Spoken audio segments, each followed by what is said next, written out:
Les clés pour mieux communiquer avec les autres.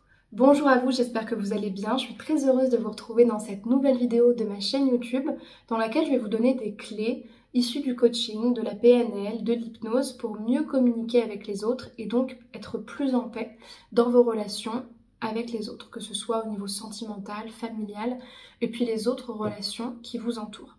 Si vous ne me connaissez pas, je me présente, je m'appelle Chloé Mercart, je suis coach, maître praticienne en programmation neurolinguistique et en hypnose ericksonienne également. Depuis 2019, ma mission, c'est de vous accompagner à renforcer votre pouvoir intérieur et à apprendre à vous aimer vous-même. Parce que pour être en paix avec soi et être en paix avec les autres, ça passe d'abord par le renforcement de son estime de soi, ce qui nous permet ensuite d'être plus alignés dans sa vie et d'atteindre ses objectifs, de créer la vie qui nous correspond vraiment. Si vous n'êtes pas encore abonné à la chaîne YouTube, je vous invite à le faire maintenant en cliquant sur le bouton rouge s'abonner en bas à droite et en activant bien la cloche des notifications pour pouvoir recevoir tous les jours de la semaine une vidéo sur ces sujets-là et le samedi à 11 h, une interview d'une personnalité inspirante pour modéliser ses stratégies de réussite grâce à la PNL. D'ailleurs, pour les femmes qui sont célibataires, qui me regardent et qui veulent renforcer leur estime d'elles-mêmes, j'ai créé pour vous une formation offerte qui s'intitule « Incarner la femme sensationnelle, lumineuse et unique qui l'épousera » et qui vous permet de renforcer justement votre estime de vous, de mieux comprendre les rapports entre hommes et femmes grâce à des outils issus du coaching. Donc pour télécharger cette formation, cliquez sur le deuxième lien qui est proposé, remplissez le formulaire et vous la recevrez directement par mail. Une des clés pour mieux communiquer avec les autres, c'est évidemment, je ne pourrais pas parler de communication sans parler de la CNV. La CNV, c'est l'ensemble des techniques de communication, ou plutôt un ensemble de règles de communication qui permet d'avoir une communication qui est saine et qui est efficace. La première règle de la CNV, c'est déjà de pouvoir parler en je, parler par rapport à soi et toujours partir du principe que ce que vous dites n'appartient qu'à vous. C'est important dans les relations parce que ça permet d'avoir une communication qui est fluide et qui ne crée pas de barrière chez l'autre. Si vous allez vers quelqu'un et que vous prenez la responsabilité de vos blessures, de ce que vous ressentez, même si elles sont impactées par le comportement de l'autre et que son comportement n'est pas aidant, c'est toujours votre ressenti. Et je trouve que c'est un super truc pour pouvoir juste prendre conscience que ce que l'on ressent, ce que l'on pense, ça nous appartient. On peut décider d'arrêter une relation parce qu'un comportement ne nous convient pas, mais par contre, c'est toujours notre ressenti, c'est toujours lié à nous. Et ça permet à l'autre de moins se sentir attaqué. Ensuite, il y a le fait de se responsabiliser et surtout de responsabiliser l'autre, de rappeler le contexte, ce qu'on s'était dit, les promesses qu'on s'était faites, l'accord qu'on avait en commun qui n'a pas été respecté, tout en partant d'un constat. Le but, c'est pas de l'agresser et de l'accuser tout de suite à tort et à travers, mais simplement de dire les choses, de dire les incongruences, de dire les incohérences, pour montrer à l'autre ce sur quoi on se base quand on lui fait une remarque. Et ensuite, le plus important, c'est de pouvoir lui faire une demande en lui disant « écoute, voilà mon objectif pour la relation, voilà ce que je veux atteindre à travers ce message-là, quelle est mon intention, donc je te demande ça, ou justement, quelle solution est-ce qu'on pourrait trouver ?» Donc ça, c'est juste une première méthode pour pouvoir être plus intègre quand vous parlez à quelqu'un et faire passer un message plus facilement.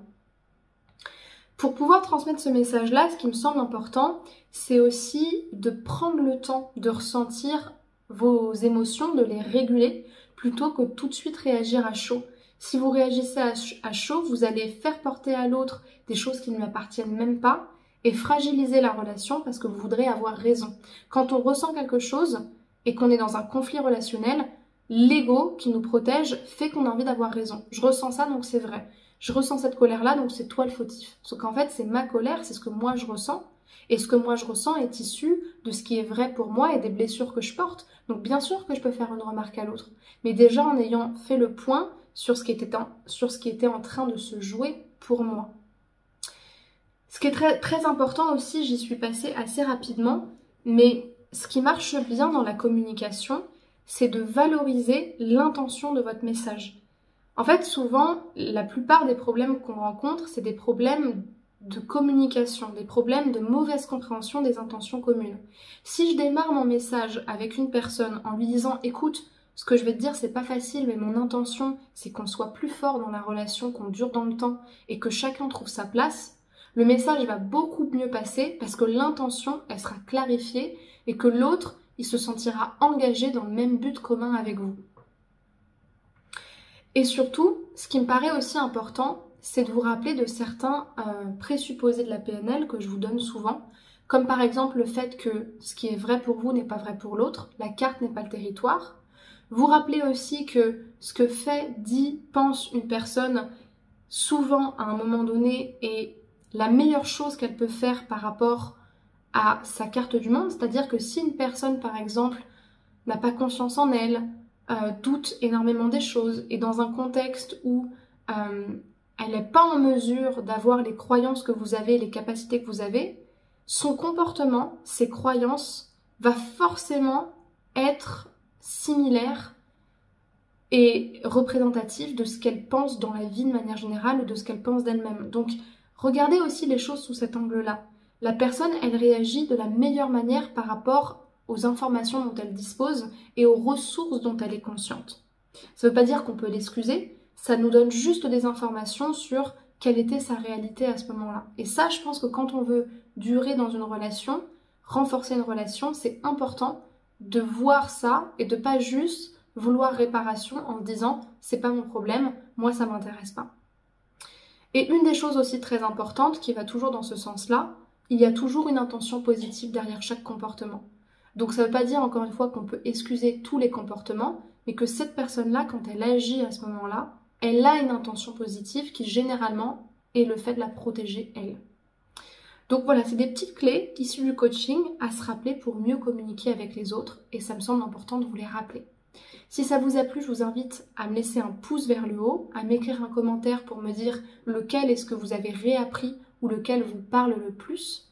Et pour les personnes qui veulent faire un coaching avec moi, travailler sur leur estime d'elles-mêmes ou sur leur manière de se comporter et de communiquer avec les autres, je vous invite à réserver un appel de 15 minutes offert pour qu'on puisse prendre contact ensemble, que je puisse savoir quel est votre objectif, quelle est votre problématique et pour vous proposer une première séance de coaching d'1h30 pour travailler sur votre objectif.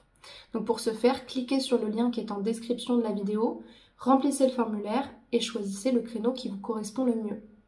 Pour les personnes qui veulent plutôt avancer à travers des programmes de formation en ligne, j'ai un certain nombre de programmes qui permettent de travailler sur la dépendance émotionnelle, l'estime de soi, les rapports entre les hommes et les femmes, la séduction, et également l'estime de soi. Donc pour pouvoir en prendre connaissance, il y a des programmes qui sont tout petits, très accessibles pour des premières étapes de changement, et notamment un gros programme de 3 à 6 mois focalisé sur la dépendance émotionnelle et l'estime de soi. Je vous laisserai regarder dans la description de cette vidéo-là. Pour le reste, je vous invite à me rejoindre sur les réseaux sociaux, notamment Instagram, Facebook, TikTok ou encore Spotify, pour me rejoindre et suivre tout mon contenu sur cette plateforme. Vous avez les liens juste ici et les liens des réseaux sociaux pour me rejoindre directement en description de cette vidéo. Je vous remercie pour votre attention et je vous dis à très vite pour une prochaine vidéo. Prenez soin de vous.